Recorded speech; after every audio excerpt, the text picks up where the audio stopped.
Good evening, Richard. I'm actually really excited that you let me interview you this evening. We appreciate the time.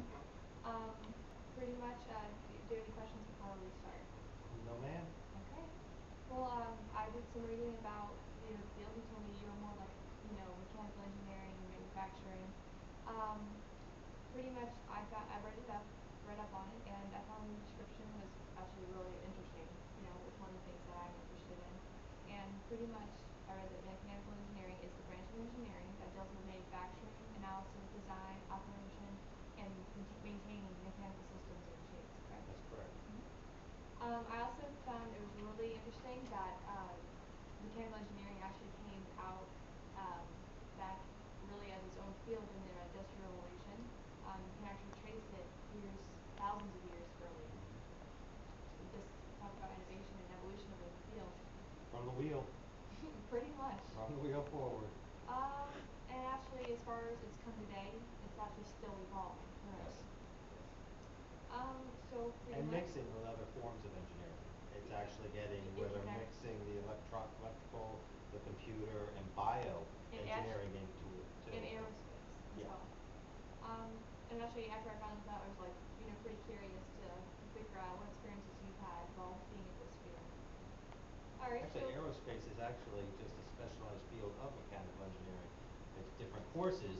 In different Right. machine you're working on. Different machinery, but they came out of originally mechanical engineering. Like it just kind of evolved to that one specific Right. machine. Right. That actually does make a lot more sense. But if you don't mind me asking my first question, roughly how old were you when you first got interested in the field?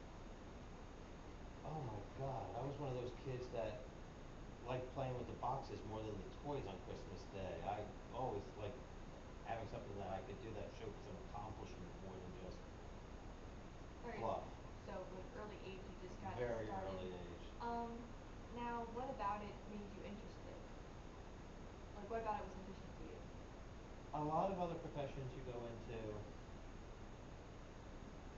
you do the same thing day in and day out with some variation of it. With that, you feel like you're actually accomplishing something. Every time you finish something, there is actually an end to a project. And there's this great sense of I've done this and I've done that. And you can see the results of your labor. It's not just a continuous thing where you're just another cog on the wheel. Everybody that's in that field is a very important piece. Like everyone contributes to this project. Yes. And so basically, this is my next question. Like, what did you do when once you realized that this is what I want to do?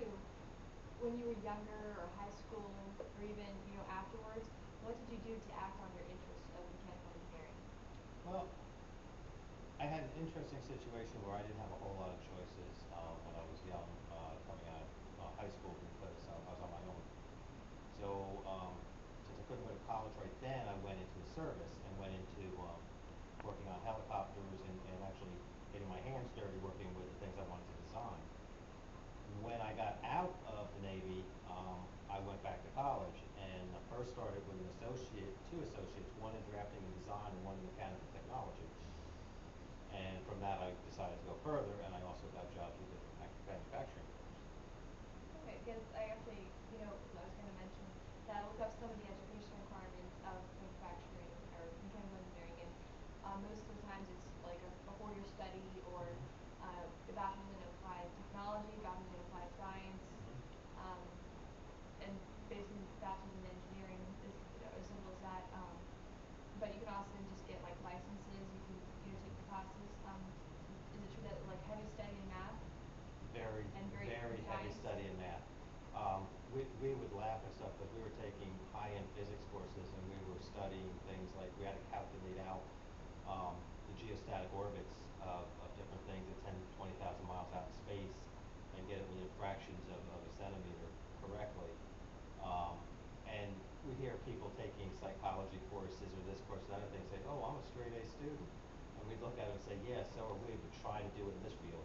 It's a little bit of It's really thick. It's like very and thick. all like another fields like majoring in math or people who are mathematicians, people who are in the medical field, like those Harvard courses. But pretty much it was thick Very in hard. science and thick in math, right?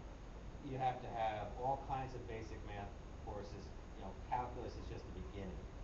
Seriously, you have to have physics. You have to go into things like fluid dynamics, hydraulics, um, Kinematics. statics. Statics is not, a lot of people confuse that with the accounting thing of statistics. It's not. Statics is the forces within stationary objects like bridges and stuff, forces No. inside. Also something like material science. No, materials is actually a separate course actually.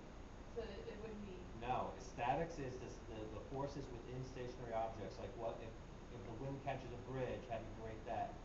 How do you break that tension up? Where do you go where? How do you design which for all the stresses and pulls on stationary objects? All right. A lot of math involved in that. Let me tell you my final exam for that class, they gave me a spider web with the weight of the spider and the length of one little thing. And from that we had to go and recalculate it backwards and figure out the length of each piece of the spider web, the angle of each, and the torque on each piece.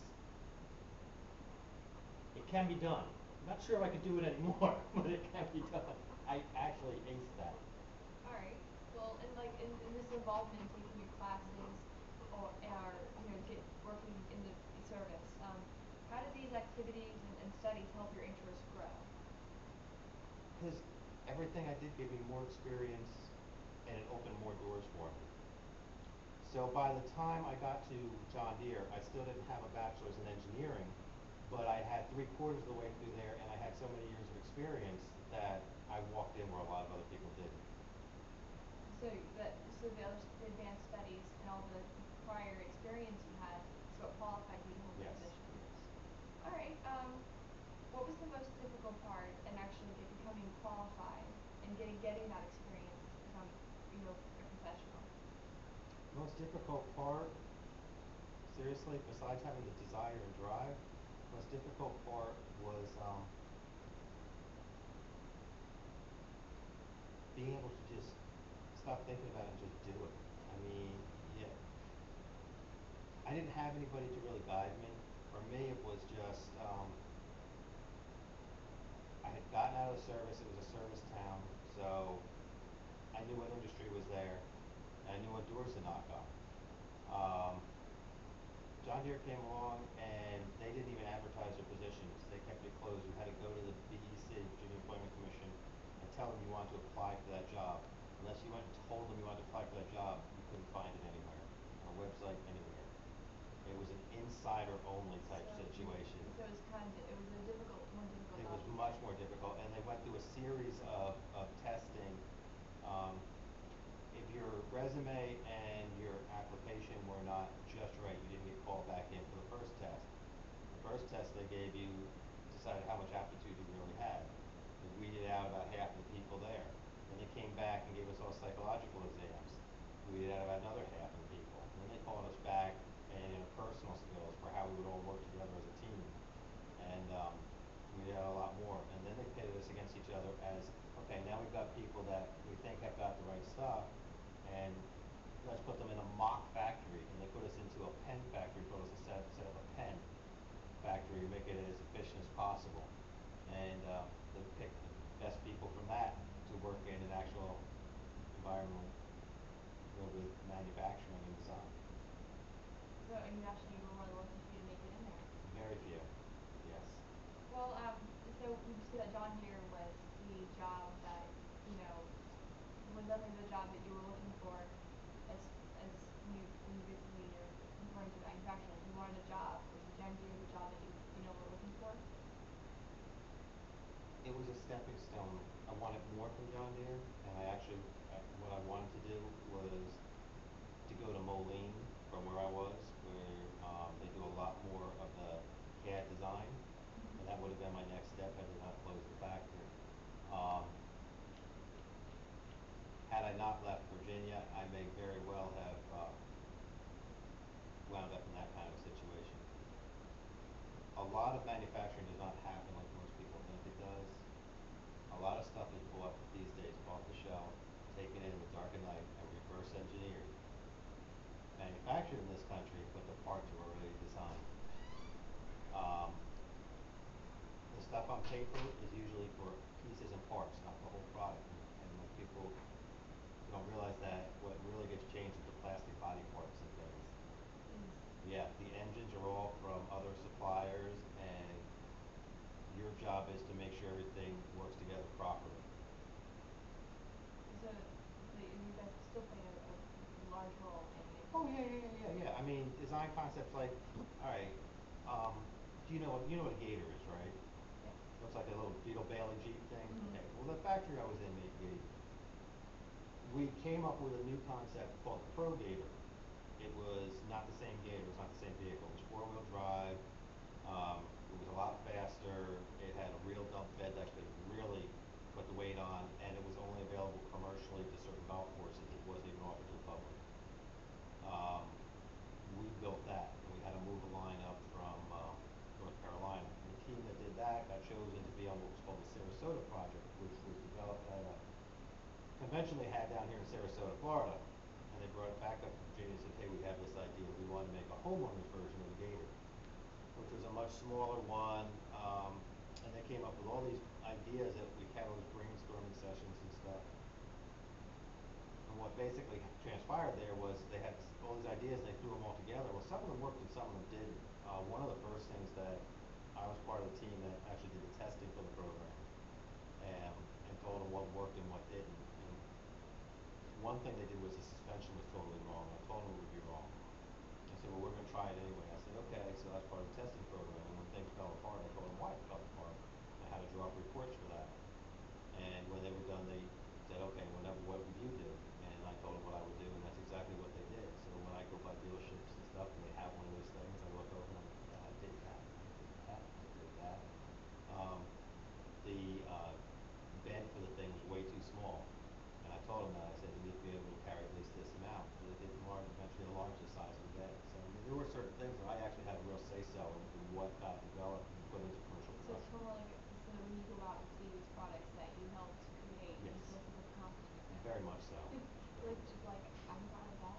Yeah, because this is something that, I mean, people all over the world are buying this product, and I actually had a say-so, a hand in the development of that, and what went on it. So, not too many people can say things like that. That, I'm actually kind of surprised to hear myself. But just to kind of close off about, or just to like touch on like roughly how long after you got your schooling done after high school or college did it take for you to find a job at John Deere? Let's see. 4 years later, first 2 years of junior college, third year of college. Then I had a number of years with different pipe fitting, thermoplastic welding, gas fitting, all kinds of not manufacturing but industrial applications, which also helped get me in there. Probably figure 10 years. Okay. And something you won't realize is people that had a bachelor's degree in engineering did it. Do you want to know what a company like John Deere allows you to do with a bachelor's? You walk around with a clipboard, you do time studies, and you do the same thing I did even with a bachelor's degree. You need a master's degree before they're actually even open to really do anything with you. So you would actually need to pursue that further, which I would actually need to pursue further for what I want to do. well, actually looking when I was researching it, some people do go on to get their masters, um, in the manufacturing or mechanical that way they're able to actually be part of design and actually teach it to Mm-hmm, others. mm-hmm. Um, and so the next thing would be, while you were working at John Deere, since that seems to be, the main place where you have a large, say so, and influence. But despite having like you said that you worked in other jobs, like lots of other jobs